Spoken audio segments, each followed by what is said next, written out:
Our guest today is a reporter, analyst, and host for NFL Network, Steve Wyche. How you doing, Steve?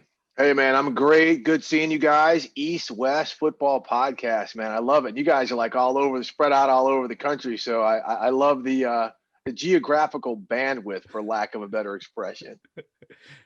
Well, we appreciate your time, Steve. So let's go and get started. So I wanted to ask you about what's going on in Las Vegas. Obviously, Trent Brown tested positive for COVID-19.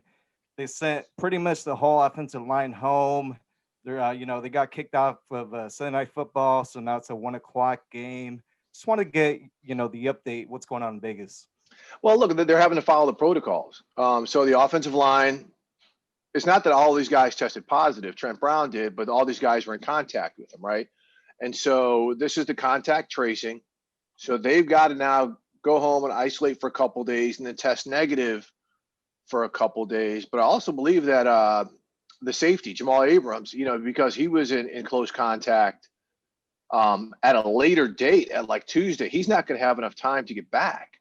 So it's just one of these things that, when we were coming into the season with the COVID situation, we were asking ourselves, and a lot of teams around the NFL, I would call up like, hey, what happens if your whole position group tests positive or a guy tests positive and everyone's got to do?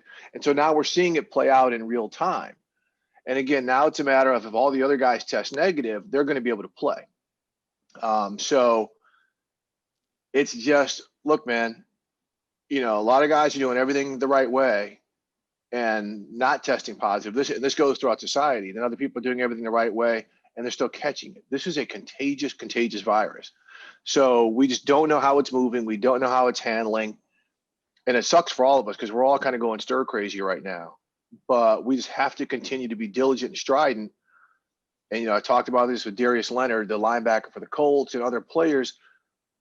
You have to think about the other players on your team, man. Instead of you going out and doing something selfish or hanging out at a club or whatever, think about the guy who might have a kid at home who's got a heart problem, right? Or a guy who's got a wife who also has an elderly parent in the house or grandparent in the house. I mean, that's why you're seeing some teams being really, really, having no issues with this, and other teams where you're seeing stuff creep up over and over. Do you see any kind of discipline coming down on the Raiders? For this, Yes. no, not unless they find that an individual was doing something egregious. But again, I don't think it's disciplinary. When you saw what happens with the Tennessee Titans, where they have an outbreak, right? They've got more than 20 people in their organization test positive. You've got players admitting to having off premises workouts where, that's banned. They signed an amended collective bargaining agreement saying these off campus workouts, you cannot do these. And they're admitting to it. And you're seeing the league come out and say, hey, look, there may be some fines, but we're going to be more educational than punitive.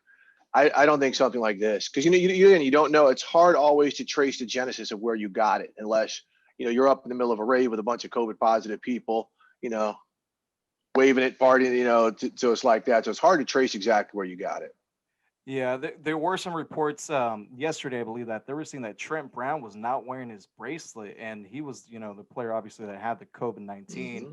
and Jonathan Abram was around him on Tuesday, which is, that's why Right. he's going to be able to play on Sunday. So, um, yeah, I mean, I completely agree. I mean, players playing this season, they should know, hey, you got to be careful because it's not just me, it's just, my teammate, it's his family that can get sick. So a very unfortunate situation that's going on with the Raiders right And, now. and you can't look, for lack of a better expression, you can't take the ankle bracelet off. Yeah. Right? If you're on probation, you take the ankle bracelet off, you're going to get in trouble. So you can't take the contract tracer off, no matter where you wear it, because the NFL, they've got you on low jack. You take it off, they know you're not abiding by it. Like, why would you take it off? They're waterproof. You're supposed to wear them in the shower, everything else. So you take it off, you're setting yourself up for probably a nice little sock in the pocketbook. All right. Thank you, Steve. What's going on, Steve? Tendo, Hope all is well with you. I want to ask you a question. What's your take on the Atlanta Falcons and the direction of the team? in terms of, can they get win number two, or with the coaching search, or The future. It's a really open-ended question there, Kendall. Okay, so let's take it from a couple layers then. Yeah. So first off, let's deal with the immediacy of things, and that's them going into week 2 or their second week with Raheem Morris to try to get a W. Let's see if they can build on things, right? They played very good in all 3 phases against the Minnesota Vikings.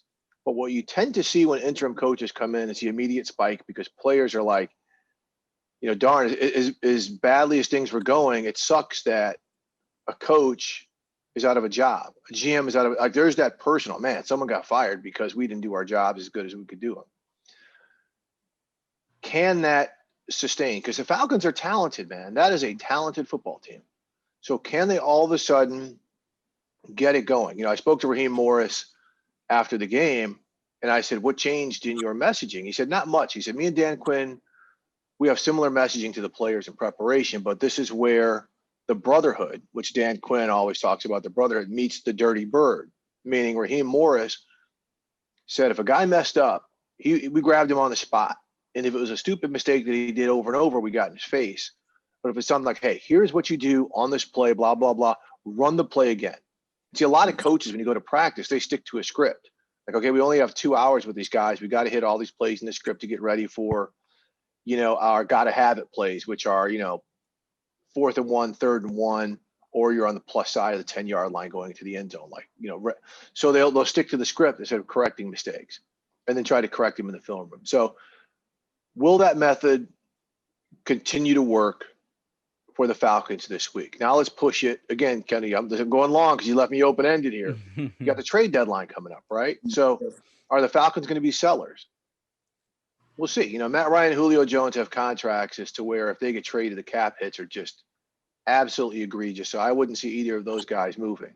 But let's say they lose this week, they fall to 1-6. Someone calls about Deion Jones, offer a 3rd or 4th rounder. Do they entertain it? Possibly. Call about Keanu Neal. Possibly. I don't see them moving Calvin Ridley. He's a young part of the nucleus. But I wouldn't think that a lot of other people would be off limits because they're 1-6. We can lose with you. We can lose without you. And then in terms of their coaching search, we'll see. I mean, this is, I used to cover that club for years when I lived in Atlanta. I know Arthur Blank. He is going to be diligent. They're going to they're going to put a whole lot of smoke and stuff out there for people to see publicly. And they are going to work behind the scenes. And the reason why I say that is I remember when they let Jim Mora go and they were putting Mike Singletary, Ron Rivera, Jim Caldwell, all these candidates out there that they would kind of discuss openly. And all the while they were working Bobby Petrino back channels. Bobby Petrino had the job, University of Louisville, so they couldn't make that public because that could hurt his recruiting, whatever, if he didn't get it. Right. But that's how they operate. And that's how this is going to operate as well. Do you think Julio Jones is the type of player that would want to leave from Atlanta, or you think he's more of the loyal type that would probably stay through the rebuild? Hard to answer. I don't think he's going to say, get me out of here, because the one thing about Julio Jones, man, you talk about a grinder. This is like a guy who still thinks he's playing youth league sports. He's got to, earn his way onto the 8th grade team. Everyone you talk about is like, this dude gets after it, and he could not be more of a professional. So he's not somebody who's going to say, get me out of here. Now, if he hears through his agent or someone else that the Chiefs are trying to get him, or the Packers are trying to get him, a team that's got a chance for Super Bowl aspirations, he might be like, can we see what's going on here? Because I don't know what the future of this club is going to be, because we might have a new coach next year, and it's going to be an organizational teardown, right? And we're going to start from scratch, and I don't want to be a part of that because I'm 31 years old. So that's the only way where I could see him saying, hey, could you at least explore the opportunities? But he's just not that guy. He really is not that guy. I didn't see that either. Let's switch teams real quick. I want to talk about the Rams. Are you surprised by their impressive 3-2 start? Great question. Preseason wise, I would say yes. Because I live in LA. I'm around this team a lot, and I didn't see it. I saw some talent at really good positions. Like their secondary is really good, right? With Jalen Ramsey, and they've got some nice young safeties, and Troy Hill at a corner. They're loaded there. Aaron Donald, of course, is a superstar, but they got rid of their whole linebacking core. They lost Corey Littleton to the Raiders, and Clay Matthews is gone, and they just lost a lot of their edge presence. You know, we saw Dante Fowler go to the Falcons. I'm like, man, and that's still not an area of strength. They don't have a one-on-one pressure beater, you know, a guy who can beat, you know, an offensive tackle and or split a double team other than Aaron Donald and get to the quarterback. So, but Brandon Staley, this new defensive coordinator who none of us heard of, is the dude. I mean, he's fantastic. He's got these guys playing very well. Offensively, you know, their offensive line was a mess last year. They've been fantastic this year. You know, they're doing this running back by committee. It's working. So, am I impressed by their 4-2 start? Yes. Now they've got to win a game outside of the NFC East, because the NFC East is garbage, and all 4 of their wins have come against the NFC East. So they play the Bears on Monday night, and I'll be at that game. Bears 5-1. That's the team we need to be talking about. Are you surprised about? Hell yeah! Who thought this was going to happen? We thought they were going to be up for the top 5 pick. Yeah. But they're 5-1. Their defense is as nasty as it gets. They've got great special teams, Cordero Patterson and Ted Ginn. And offensively, they're doing just enough. So if the Falcons or if the Rams beat them, I'll say, okay, that was a good win. If the Bears beat the Rams, I'm like, that's a really good win. Now you have our attention. I'm sorry, but it's a 4-2 start, not a 3-2 start. I just thought of it. Appreciate it, Steve. That was tremendous. Hey, Steve. Jerry. Man, this is a very surreal moment for myself. You know, I'm pretty sure my colleagues would say the same. Wow. I mean, to say that we're living in some crazy times, I think sometimes it could be an understatement, you know. But real quick, I just want to kind of go back a little bit in time and then kind of fast forward to right now. I mean, obviously, you know, you broke the actual the actual story, right, with the whole Colin Kaepernick situation. And at that time, it was still kind of new to us all, everybody, right? But let's fast forward to today, you know, with seeing what the NBA has done and whatnot. Now we're seeing traction, especially with, you know, the whole, you know, what's the proper word? Social injustice, right? But did you ever think, or explain to us the emotions, right, of now looking at it now that you are going to be a part of sports history? Yeah, I don't look at it that way. You know, I was doing my job. I mean, seriously. Yeah. I was just doing my job. It's not like, hey, I'm gonna champion the cause, or hey, I'm the dude who broke the cap story, and therefore I'm part of history. Colin Kaepernick is the one who's part of history. Oh yeah. Right? I still have my job. Yeah. I'm still working for the NFL Network. Cap has not worked since after that season. Right. So he was the one who had the courage to stand up in front of this country, to put his job at stake and to do what he did. So he's the one who did history. I was just kind of the messenger who was there and spoke to him first. And so so that's, you know, that's how I look at it. And that's the honest to God truth. Now let's fast forward today. So Colin Kaepernick in 2016, he sat down for the playing of the national anthem. And let's look at the snapshot of what was going on in 2016. You had a very hostile presidential election run up. It was Hillary Clinton and Donald Trump. So it was just ugly, just like today, right? You had Philando Castile and Alton Sterling and several other Black people getting shot on video by unarmed cops who were not charged or who got acquitted, just like today. There's nothing different other than, in terms of the, you know, American society, other than feelings are even more raw about this because of what happened with George Floyd and Ahmaud Arbery and Breonna Taylor. It's in your face now, right? The NFL is saying Black Lives Matter, and WNBA and NBA and MLS and Premier League soccer. It's worldwide. I'm taking a knee during the national anthem. There's a lot of people who don't want that in their face. But if you think anyone's taking a victory lap, especially Colin Kaepernick saying, okay, we got people to recognize, you're wrong, because the people who are now no longer with us are still no longer with us. The same things are still happening.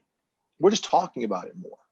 And we're more focused on it because we're at home because of pandemic, you know, because of this pandemic. And so we're into what's going on in the news and what's going on in the world far more than we were back then. But in terms of all of this progress, yeah, I mean, again, people are talking about it. White players or white athletes are talking about it. White politicians are talking about it.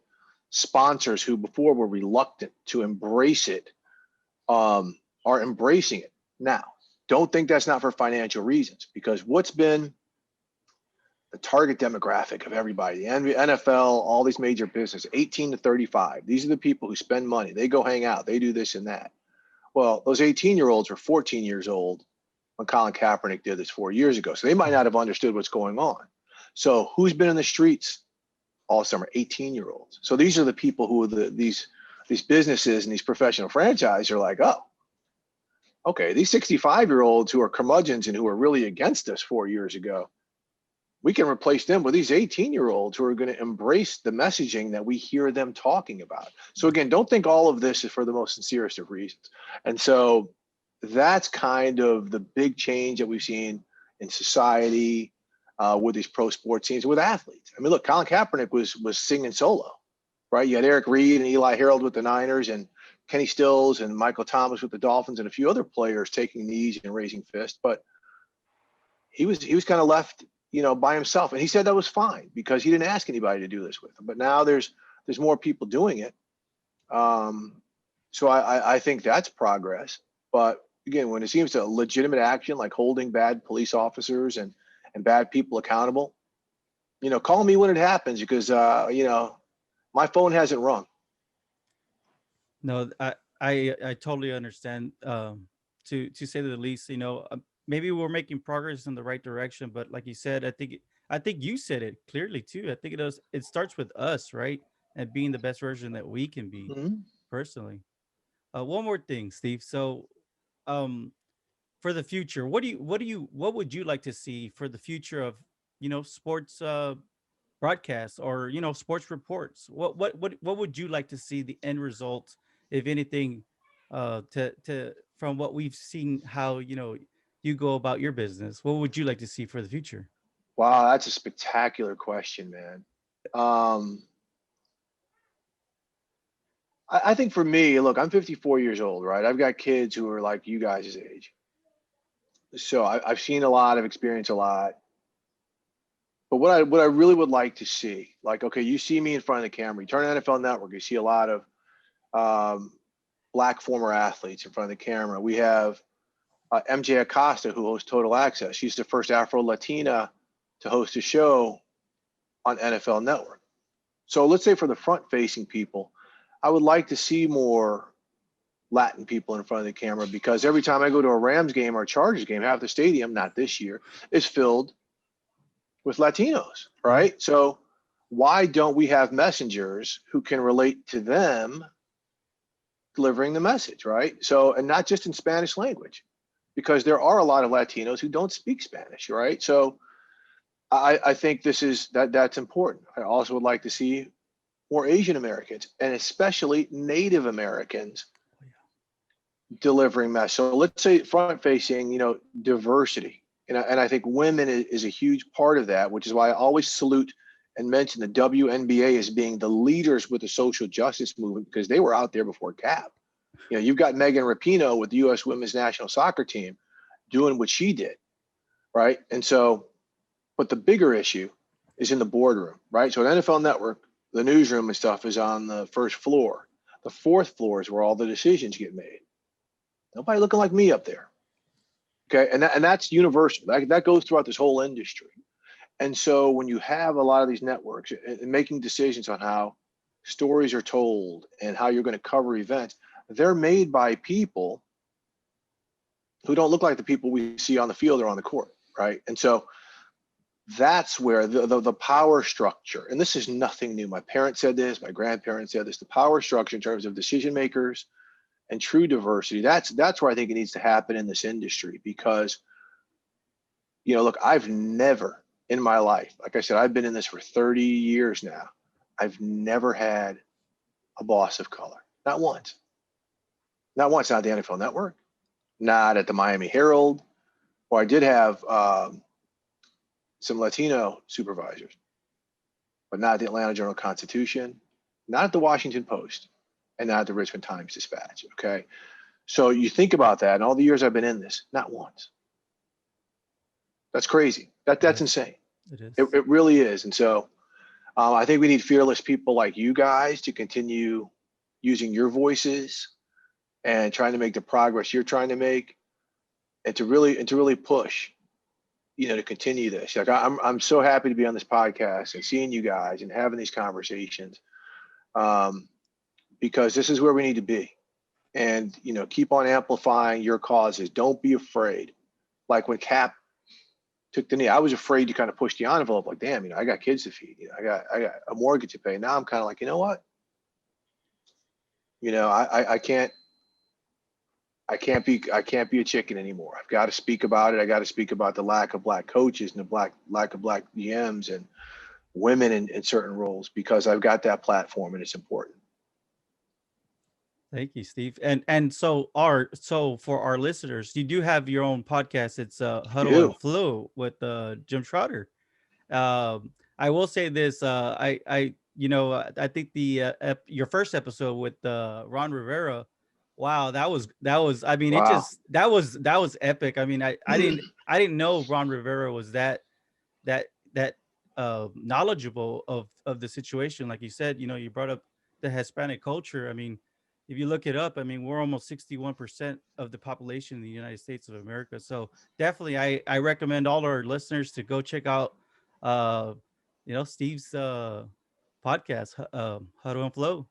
It's fire, man. And it's different. Like it is. Like what you guys are doing. Okay, so what Jim and I are doing. Jim and I both went to the same university, right? We graduated from Howard University in Washington, D.C. So it's a historically Black college. So it's an important avenue for us to amplify historically Black colleges. Right. And I didn't start there. I started at University of Missouri to play football. So I've had the experience of both different types of universities. But so we always have a Black college element of it. We have a show coming up that's just spectacular, with the head coach of North Carolina A&T, Sam Washington, and how these Black colleges, they didn't have spring football because of COVID. They don't have fall football because of COVID. How are their players going to get scouted for the NFL? So we follow that up with an interview with Seahawks general manager John Snyder, who discussed it from the NFL perspective. And that's different, right? That's different. We're not doing the scratch and sniff stuff that you see on TV and all that. We're having conversations of cause and effect, right? We had Soledad O'Brien, the great journalist, on, and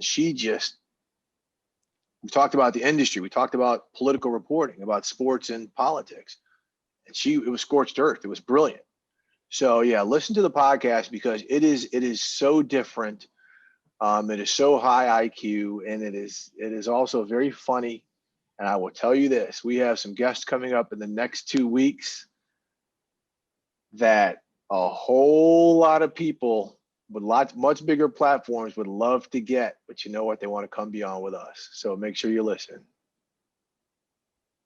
That's awesome.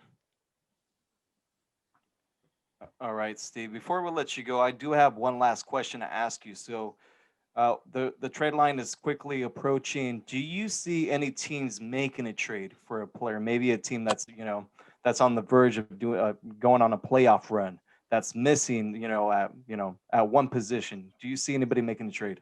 Oh yeah, I think it's going to be pretty active. I mean, we saw this earlier this week with the Ravens and Vikings. Yeah.